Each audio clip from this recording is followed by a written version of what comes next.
Hello everyone. ఈ వీడియోలో జమీందారీ వ్యతిరేక ఉద్యమాలు లేదా రైతు ఉద్యమాలు వీటి కోసం మనం క్విక్గా అయితే రివిజన్ చేద్దాము. మీరు ఈ వీడియోలో అయితే నోట్స్ ఉంది కదా, ఆ నోట్స్ని మీకు వీలైతే నోట్స్ రాసుకోండి, లేదంటే ఈ వీడియోతో ప్యారలల్గా మీరు ప్రాక్టీస్ అయితే చేయండి రఫ్ నోట్స్లో. ఇంకా లేట్ చేయకుండా వీడియోని స్టార్ట్ చేసేద్దాం. మనకి మొదటిసారిగా రైతు పరిస్థితుల గురించి ప్రభుత్వానికి తెలియజేసిన వాళ్ళు ఎవరంటే మనకి గాజుల నర్సు శెట్టి అండి. మనకి రైతులకి సంబంధించి ప్రాబ్లమ్స్ని గవర్నమెంట్ వరకు తీసుకెళ్ళింది మనకి గాజుల నర్సు శెట్టి గారు. ఈయన మద్రాస్ నేటివ్ అసోసియేషన్ని ఎస్టాబ్లిష్ చేశారు. నెక్స్ట్ ఇవన్నీ కూడా మనకి రైతులకి సంబంధించి ఏవైతే ఇంపార్టెంట్గా మనకి ఆ టైంలో ఈవెంట్స్ జరిగినాయి ఇవన్నీ అనమాట. మోతీలాల్ నెహ్రూ గారు కిసాన్ కా సందేశ్ అనే ఒక హిందీ కరపత్రాన్ని రాశారు. ఇది మనకి బ్రిటిష్ గవర్నమెంట్ నిషేధించింది. తర్వాత 1928లో రైతు సంఘాలు ఎందుకు అని ఒక కరపత్రం మనకి మాగంటి బాపినీడు రాశారనమాట. ఎన్జి రంగా గారిని మనకి రైతు పార్టీని ఏర్పాటు చేశారనమాట. 1928లోనే ఏర్పాటు చేశారు ఎన్జి రంగా గారు రైతు పార్టీని. ఈయన మనకి ఆంధ్ర రైతు ఉద్యమ పితామహుడు అని కూడా పిలుస్తారు. ఇది ప్రీవియస్ ఇయర్స్లో మనకి ఒకసారి బిట్ అయితే వచ్చింది. రైతు సంఘాలు మనకి ఆ టైంలో రైతు సంఘాలు కూడా వచ్చాయి. రైతు సంఘాలు మనకి 1928లో ఆంధ్ర రాష్ట్ర రైతు సంఘం. నెక్స్ట్ 1936లో మనకి ఇది మెర్జ్ అయిపోయింది. అఖిల భారత కిసాన్ కాంగ్రెస్ సభలో మనకి మెర్జ్ అయిపోయింది అనమాట ఆంధ్ర రాష్ట్ర రైతు సంఘం. 1929లో ఆంధ్ర రాష్ట్ర జమీందారీ రైతు సంఘం వచ్చింది. 1939లో ఆంధ్ర రాష్ట్ర వ్యవసాయ కూలీ సంఘం వచ్చింది. ఇది మనకి 1945కి కమ్యూనిస్ట్ పార్టీతో మనకి మెర్జ్ అయిపోయింది, వాళ్ళ అండర్లోకి వెళ్ళిపోయింది అనమాట. మనకి ఏవైతే ఈ రైతు సంఘాలు ఉంటాయో ఆంధ్రప్రదేశ్లోని అవన్నిటికీ కూడా ఆంధ్రాలో, అప్పటి ఆంధ్ర కదా, ఆంధ్రాలో ఏవైతే ఉంటాయో మనకి ఆంధ్రదేశంలో వాటన్నిటికీ హెడ్ క్వార్టర్స్ వచ్చి విజయవాడలో ఉంటుంది. నెక్స్ట్ రైతు రక్షణ సంఘాలకు మనకి సంఘాలని చెప్పి కొన్ని ఫామ్ చేశారు ఎన్జి రంగా గారి అధ్యక్షతన. దానికి ప్రముఖ పాత్ర పోషించింది ఏంటంటే ఈ రైతు రక్షణ సంఘాల ఏర్పాటులో గొట్టిపాటి బ్రహ్మయ్య గారు ప్రముఖ పాత్ర పోషించారు. 1933 to 1934లో నీడుబ్రోలులో మనకి ఎన్జి రంగా గారు మరియు అతని సోదరులు లక్ష్మీనారాయణ వెంకటప్పయ్య, అతని భార్య భారతీదేవి రంగా మనకి రైతు విద్యాలయాన్ని ఏర్పాటు చేశారనమాట. నెక్స్ట్ ఆంధ్ర రాష్ట్ర యువజన మహాసభలు మనకి యువతను కూడా ఎంకరేజ్ చేయడానికి అని చెప్పి యువజన మహాసభలను కూడా ఏర్పాటు చేశారనమాట. ఫస్ట్ ఇది మనకి 1935లో జరిగింది. ఎక్కడ? విశాఖపట్నంలో జరిగింది. దీనికి అధ్యక్షత వహించింది మల్లింపుడి పల్లం రాజు గారు. దీనికి సంయుక్త కార్యదర్శులుగా పుచ్చలపల్లి సుందరయ్య, బాలాంత్రపు సత్యనారాయణ గారు వ్యవహరించారు. నెక్స్ట్ ద్వితీయ మహాసభ వచ్చి మనకి కాకినాడలో జరిగింది. 1936లో జరిగింది. అధ్యక్షుడు ఎవరంటే జొన్నలగడ్డ రామలింగయ్య, కార్యదర్శి అల్లూరి సత్యనారాయణ రాజు గారు. నెక్స్ట్ మనకు అసలు ఈ రైతుకి జమీందారీ వ్యతిరేక ఉద్యమాలు రావడానికి కారణం ఏంటంటే స్టార్టింగ్ 1793లో గవర్నర్ జనరల్ లార్డ్ కార్న్వాలిస్ మనకి శాశ్వత శిస్తు పరిష్కార చట్టంని తీసుకొచ్చారు. దాన్నే జమీందారీ చట్టం అని కూడా అంటారు. ఇందులో ఏంటంటే మనకి ఒక ట్యాక్స్ అనేది ముందే డిటర్మైన్ చేస్తారు జమీందారు కలెక్ట్ చేసేలాగా. ఆ జమీందార్కి మనకి రూల్ ఏంటంటే ట్యాక్స్ కలెక్షన్లోని 1/11th పార్ట్ ట్యాక్స్ జమీందార్ తీసుకోవాలి. కలెక్ట్ చేసినందుకు 10/11th పార్ట్ వచ్చి బ్రిటిషర్స్కి ఇవ్వాలన్నమాట. అంటే డైరెక్ట్గా రైతుకి బ్రిటిషర్స్కి ఎటువంటి సంబంధం ఉండదు. మనకి మీడియేటర్స్గా జమీందారులు కలెక్ట్ చేసి ట్యాక్స్ని ఇస్తారు. ఈ జమీందారులు ఏంటంటే వాళ్ళకి ఎక్కువ ప్రాఫిట్స్ కావాలని చెప్పి ఇంకా ఎక్కువ కలెక్ట్ చేస్తారనమాట. వీళ్ళు వెళ్ళి డైరెక్ట్గా కలెక్ట్ చేయరు. వీళ్ళ కింద ఇంకా ఉద్యోగులు ఉంటారు కదా, వాళ్ళని పెట్టుకొని వాళ్ళతో కలెక్ట్ చేస్తారు. వాళ్ళు ఏం చేస్తారు, వాళ్ళు కూడా మాకు ప్రాఫిట్స్ రావాలని చెప్పి వాళ్ళు కూడా ఎక్కువ ట్యాక్స్ వేస్తారనమాట. దానివల్ల ఎక్కువ దోపిడీ జరిగేదన్నమాట రైతులకి. మనకి జమీందారులు సపరేట్గా కొన్ని సిస్టమ్స్ తీసుకొచ్చారు. అందులో ఏంటంటే బేదాబ్లి, నజరానా, వెట్టి. మనకి బేదాబ్లి ఏంటంటే ఎవరైతే రైతులు మనకి ట్యాక్స్ని పే చేయరో వాళ్ళ భూములను అయితే తీసేసుకుంటారనమాట. నజరానా ఏంటంటే మనకి ఏ భూమిలో అయితే రైతు ఉంటాడో ఆ భూమిలో కౌలు చేసుకోవడానికి మనకి ఈ ట్యాక్స్ని చెల్లించాలి. వెట్టి ఏంటంటే ఫ్రీగా జమీందారీలలో పనిచేస్తారు వితౌట్ టేకింగ్ మనీ. మనకి ఈ జమీందారీ పద్ధతిలో ఏమవుతుందంటే ఈ జమీందారీకి మొత్తం భూములపైన హక్కులు ఇచ్చేస్తారు బ్రిటిషర్స్. ఎవరైతే ఆ ల్యాండ్లో సొంతంగా రైతులు ఎవరైతే సొంత భూములు ఉంటాయో అవన్నీ కూడా జమీందారులు హ్యాండ్ ఓవర్కి వెళ్ళిపోతాయి అన్నమాట. సొంత భూములో కౌలు చేయాల్సి వస్తుంది రైతులకి. మనకి స్వాతంత్ర్యం వచ్చే టైంకి 40% ల్యాండ్స్ జమీందార్ చేతిలోనే ఉన్నాయి. ఆంధ్రాలో జమీందారులకు వ్యతిరేకంగా పోరాటాలు చేయాలని చెప్పి మొట్టమొదటిగా పట్టాభి సీతారామయ్య 1920లో పిలుపునిచ్చారు. ఆంధ్రాలో జమీందారీ వ్యతిరేక రైతు ఉద్యమాల్లో ముఖ్యమైనవి మునగాల, చెల్లపల్లి, విశాఖపట్నం, వెంకటగిరి, కాళీపట్నం, శ్రీకాకుళం. మనకి మొదటగా చూసుకుంటే మునగాల్లో జరిగిందనమాట. ఈ మునగాల ఎక్కడుందంటే కృష్ణా జిల్లా నందిగామ తాలూకులో ఉంది. దీనికి క్యాపిటల్ సిరిపురం. లచ్చమ్మ దొరసాని 1873 నుంచి మనకి దీన్ని రూల్ చేయడం స్టార్ట్ చేశారు. ఈవిడ హస్బెండ్ వెంకటరామయ్య గారు లచ్చమ్మ దొరసాని చిన్న ఏజ్లోనే చనిపోయారు. ఈవిడి నెల్లికుదురు గ్రామంలో ఒక రంగారెడ్డి అనే పేరు గల వ్యక్తిని దత్తత తీసుకున్నారు. రంగారెడ్డిని దత్తత తీసుకుని ఆయనకి నైని వెంకట రంగారావుగా పేరు మార్చారనమాట. ఈయన 1900 to 1948 వరకు ఈయన కొనసాగించారు రూలింగ్ చేయడం స్టార్ట్ చేశారనమాట. మనకి మునగాలలో 142 గ్రామాలు అయితే ఉంటాయి. ఈ నైని వెంకట రంగారావు గారు క్యాపిటల్ని సిరిపురం నుంచి నడిగూడెంకు మార్చారనమాట. సంస్థానంలో ఇంపార్టెంట్ థింగ్స్ ఏంటంటే మనకి ఈ సంస్థానానికి మునగాల సంస్థానానికి దివాన్గా కొమ్మర్రాజు వెంకట లక్ష్మణరావు గారు పనిచేశారు. చరిత్ర పరిశోధన కోసం అని చెప్పి మల్లంపల్లి సోమశేఖర శర్మ పనిచేశారు. ఆయుర్వేద పరిశోధన కొరకు అని చెప్పి డాక్టర్ అచ్చంట లక్ష్మీపతికి విరాళాలు ఇచ్చారనమాట. ఈయన వెంకట రంగారావు గారు విరాళాలు ఇచ్చారనమాట. ఈ మునగాల ఆస్థాన కవులు చూసుకుంటే కోదటి గోపాలరావు, ఇంకొకరు గొల్లపల్లి సీతారామ శాస్త్రి. నైని రంగారావు గారికి వ్యతిరేకంగా కొన్ని సంస్థలు కూడా ఏర్పాటు చేశారు. అందులో ఒకటి జమీను రైతు సంఘం, కోదటి వెంకట నరసింహారావు గారు స్టార్ట్ చేశారు. మునగాల రైతు సంఘం బచ్చల జగన్నాథరావు గారు స్టార్ట్ చేశారు. ఈయన ఏలూరు కౌలుదారుల సంఘం కూడా స్టార్ట్ చేశారు. మనకి నైని వెంకట రంగారావు గారు అంకితం పొందిన గ్రంథం ఏంటంటే నవయామిని. దీన్ని రచించిన వాళ్ళు సిఆర్ రెడ్డి. కలుకోవ సత్యాగ్రహం 1938లో స్టార్ట్ చేశారు. ఈ కలుకోవ సత్యాగ్రహం ఏంటంటే వరి కోతకు ముందు ప్రతి ఎకరానికి 80 సేర్ల ధాన్యం ఇస్తానని చెప్పి వెంకట రంగారావు గారు ఒప్పుకుంటారు. కానీ వరి కోత తర్వాత ముక్కిపోయిన ధాన్యంలో 60 సేర్లు ధాన్యం ఇచ్చారనమాట. అప్పుడు నండూరి ప్రసాదరావు గారు ఈ ఉద్యమాన్ని అయితే స్టార్ట్ చేశారు. కలుకోవ సత్యాగ్రహాన్ని స్టార్ట్ చేశారు. దాని తర్వాత సబ్ కలెక్టర్ ఇన్వాల్వ్ అయ్యి మనకి 80 సేర్లు ఇచ్చేలాగైతే చూశారు. దాంతో ఈ ఉద్యమం ఎండ్ అయిపోయింది. Next Brahmayya award 15th January 1939లో బ్రహ్మయ్య అవార్డు అనేది ఇచ్చారు.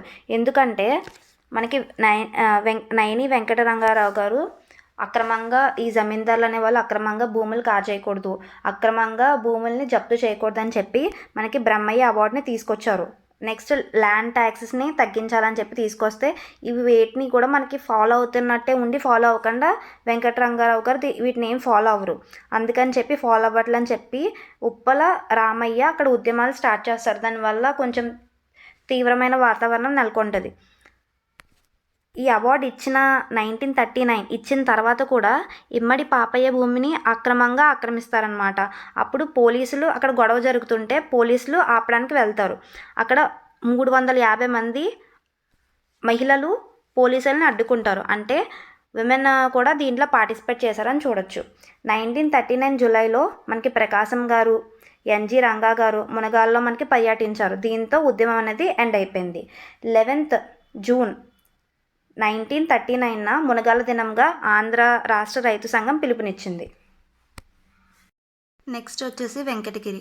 కోస్తాంధ్ర సంస్థానంలో అతిపెద్ద రెండవ సంస్థానం వెంకటగిరి. అదే ఫస్ట్ది అయితే మనకి విజయనగరం. మనకి వెంకటగిరి అనేది నెల్లూరు జిల్లాలో ఉంది. 730 గ్రామాలు ఉంటాయి ఇందులో. పశువుల గడ్డి మేసే విధానాన్ని కంచె పద్ధతి అంటారు. కంచె పద్ధతి ఏంటంటే జోడు భూముల మీద ఏ సంవత్సరంకు కవులకు ఆ సంవత్సరం వేలం వేస్తారు. మనకి వెంకటగిరిలో ఉన్న భూములు వర్షాధార భూములు అన్నమాట. వర్షం రాని కాలంలో మనకి రాజు గడ్డి మీద పన్ను వేస్తాడు. దాని పేరు పుల్లరి పన్ను. మనకి 1929 అక్టోబర్లో నెల్లూరులోని జమీందారీ రైతు సంఘం తొలి సమావేశం జరిగింది. ఎక్కడ అంటే దొడ్ల రామిరెడ్డి ఇంట్లో.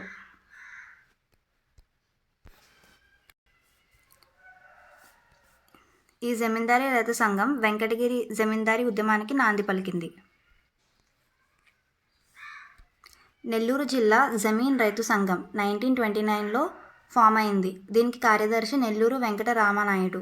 పత్రిక జమీన్ రైతు ఈయన స్టార్ట్ చేశారనమాట. 1930లోని ఫస్ట్ పబ్లిష్ చేసింది. ఏం పబ్లిష్ చేసిందంటే మా కొద్ది జమీందార్ల పొందు అనే గేయాన్ని పబ్లిష్ చేసింది. 1933 మార్చిలో మనకి పాలెంకోట రైతు ఉద్యమం, అది వెంకటగిరిలోనే ఉంది. పాలెంకోటలో జరిగిన ఉద్యమం కొంచెం ఇంపార్టెంట్ అనమాట. మనకి పాలెంకోటలో పనసకోన అనే అడవి ఉంటుంది. అక్కడ రైతులు పశువుల్ని మేపడానికి అని చెప్పి తీసుకెళ్తూ ఉంటారు. పశువుల్ని ఎప్పుడు తీసుకెళ్ళినట్టే తీసుకెళ్తారు. కానీ మొన్న మనకి ఎలక్షన్స్ జరుగుతాయి అనమాట. ఆ ఎలక్షన్స్లోని వెంకటగిరి జమీందారుకు ఎగెనెస్ట్గా ప్రజలు అనేవాళ్ళు ఓటేస్తారు. దానికోసం అని చెప్పి ప్రజలకి వ్యతిరేకంగా అక్కడ మేపకూడదు అని చెప్పి పోలీసులను పెడతాడు వెంకటగిరి జమీందారు. అప్పుడు మనకి పాలెంకోట, తీర్థపాడు రైతులు ఏం చేస్తారంటే పెట్టూరి గోవిందారెడ్డి ఈయన నాయకత్వంలో పశువులని మేపడానికి అని చెప్పి ఆ కొండ మీదకి తీసుకెళ్తారు. మనకి ఉద్యమంలో స్త్రీల నాయకత్వం కూడా చూడొచ్చు. మనకి ఇక్కడ నాయకత్వం వహించింది ఎవరంటే యాకసిరి చెల్లమ్మ. ఈవిడ పోలీసులను అడ్డుకుంటుంది. 1933 డిసెంబర్ 20న గాంధీ గారు, ఎన్జి నెహ్రూ గారు పర్యటించి ఈ ఉద్యమాన్ని కొంచెం ఆపడానికి ట్రై చేస్తారనమాట. ఇక్కడ పర్యటిస్తారు. 1937 మద్రాస్ శాసనసభకు ఎన్నికలు జరుగుతాయి. వెంకటగిరి నుంచి ఇద్దరు పార్టిసిపేట్ చేస్తారు. జస్టిస్ పార్టీ తరపున అధిపతి కుమారరాజు, కాంగ్రెస్ పార్టీ తరపున బద్దెపూడి వెంకటనారాయణ రెడ్డి వీళ్ళిద్దరు పార్టిసిపేట్ చేస్తారు. మనకి జస్టిస్ పార్టీ అనేది డిఫీట్ అయిపోద్ది. ఇది జమీందార్కి సపోర్ట్ కాబట్టి. వెంకటరామనాయుడు మనకి పాటలు రాస్తారు. అందులో ఇంపార్టెంట్ ఇవి మనకి ఎగ్జామ్ కూడా రావచ్చు, ఇంపార్టెంట్ చదువుకోండి. జస్టిస్ పార్టీని చంపాలిరా బాబు, జమీందార్ల పొందు తొలగాలి రాంబాబు. ఈ పాట రాసినప్పుడు మనకి ఈ జస్టిస్ పార్టీ మీద చాలా ఇన్ఫ్లుయెన్స్ చూపించింది. ఓడిపోవడానికి కూడా రీజన్ అయింది. ఓడిపోయిన తర్వాత ఇంకొక పాట రాశారు వెంకటరామనాయుడు గారు. ఎత్తరమ్మ జస్టిస్ పార్టీకి హారతి విధవలందరూ అని చెప్పి ఇంకో పాట రాశారు. నెక్స్ట్ ఇంకొక పాట కదురు చల్లంగుంటే కదలదా మంచెస్టర్ అనే రాట్నం గేయం కూడా రాశారు ఈయనే. నెక్స్ట్ మనకి రైతు బిడ్డ అనే సినిమాకి దారి డొంకలు లేని ఊరిలోన అనే పాట కూడా వెంకటరామనాయుడు గారు రాశారు. మనకి రైతు బిడ్డ అనే సినిమాని తీసింది గూడవల్లి రామబ్రహ్మం గారు తీశారు. ఈ సినిమా మీద మనకి జమీందార్ గారు నిషేధం విధించారు. అంతేకాకుండా సినిమా ఎక్కడైతే ప్రదర్శించారో అదంతా ధ్వంసం చేసేస్తారనమాట. 1948లో ఎలాగో ఎలక్షన్స్ అన్నీ జరిగి పార్టీ అన్నీ మారడం, మద్రాసులో చాలా మార్పులు రావడం జరిగింది. ఆ మార్పులు వచ్చిన తర్వాత ఇక్కడ ఉన్న పరిస్థితులన్నీ గమనించి వాటిని పరిష్కరించడంతో ఈ ఉద్యమం అనేది అంతమైపోద్ది.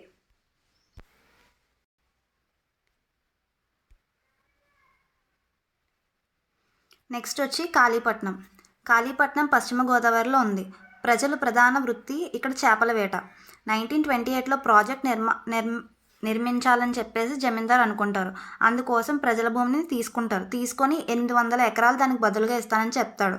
కానీ ఆ 800 ఎకరాలు ఇవ్వకపోగా 4000 ఎకరాలు రైతు భూములని కాజేస్తాడనమాట ఈ జమీందారు. కాజేసి 144 సెక్షన్ని విధిస్తాడనమాట. అప్పుడు జమీందార్కి రైతులకి గొడవలు స్టార్ట్ అవుతాయి. దీనికి నాయకత్వం వహించింది భూపతిరాజు లక్ష్మీ నరసింహరాజు గారి నాయకత్వంలో ఈ ఉద్యమం జరిగింది.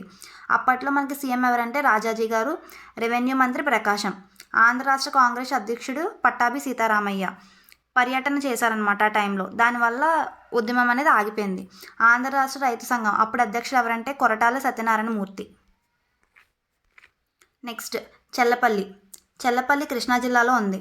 మనకి దీనికి నాయకుడు ఎవరంటే గొర్రెపాటి వెంకట సుబ్బయ్య.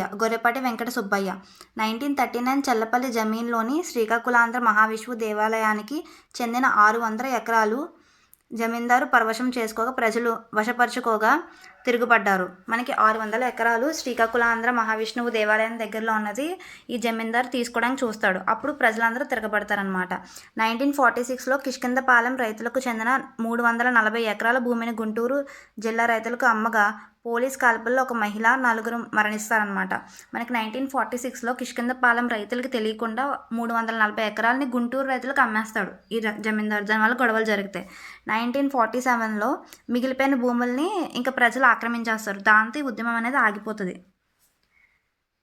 మనకి ఈ ఉద్యమం మెయిన్గా ఏంటంటే జమీందారులకి, ప్రజలకి, రైతులకి భూముల కోసం అని చెప్పి గొడవ జరుగుతుంది చల్లపల్లిలో. నెక్స్ట్ శ్రీకాకుళం. ఈ శ్రీకాకుళం ఇక్కడ కూడా మనకి ఉద్యమాలు జరిగినాయి. శ్రీకాకుళం జిల్లా ఫస్ట్ గతంలో మనకి గంజాం జిల్లాలో భాగంగా ఉండేది, అప్పుడు మద్రాస్ ప్రెసిడెన్సీలో. 1936లో ఒరిస్సా రాష్ట్రం ఏర్పాటైంది 1936లో. అప్పుడు శ్రీకాకుళాన్ని విశాఖపట్నంలో చేర్చేశారు. దాని తర్వాత 1950కి శ్రీకాకుళాన్ని సపరేట్ జిల్లాగా ప్రకటించారు. మనకి ఇక్కడ ఈ శ్రీకాకుళంలో ఏజెన్సీ ఏరియాస్లోని సవరాలు, గదబలు, గోండ్లు, జాతపులు అనే ట్రైబ్స్ ఉంటారనమాట. అప్పట్లో మనకి భూస్వాములు అనే వాళ్ళు ఉన్నారు. అక్కడ వాళ్ళని ఎలా పిలుస్తారంటే జమీందారులు, మోకసాలు, ఇనాందారులు. ఈ జమీందారులు వేసే పన్నుల పేర్లు అంబరాలు, కసూమ్లు, దోక్లాయ్. ఇవి ఎవరైతే చెల్లించరో వాళ్ళ మీద గొత్తి నౌకరీ అనే విధాన్ని విధించేవారు. గొత్తి నౌకరీ అంటే వాళ్ళని ఇంకా ఫుల్ ఇంటికి తీసుకెళ్ళి పనులు చేయించుకునేవారు అనమాట. ఎటువంటి జీతాలు లేకుండా వెట్టి చాకరీ చేయించుకునేవారు. 3 నవంబర్ 1929లో విశాఖలో మొదటి జమీన్ రైతు సభ జరిగింది. దానికి తీర్మానాలు వచ్చినాయి. అవి ఏంటంటే ఎస్టేట్ ల్యాండ్ చట్టంలో మౌలిక మార్పులు తీసుకురావాలని చెప్పి, నెక్స్ట్ రైతు సమస్యలు తెలియజేయడం కోసం అని చెప్పి పత్రికని ప్రారంభించాలి అని చెప్పి అనుకున్నారు. దాంట్లో భాగంగా వచ్చిన పత్రికే ప్రజావాణి. దీన్ని సంపాదకుడు ఎవరంటే గరిమెల్ల కృష్ణమూర్తి.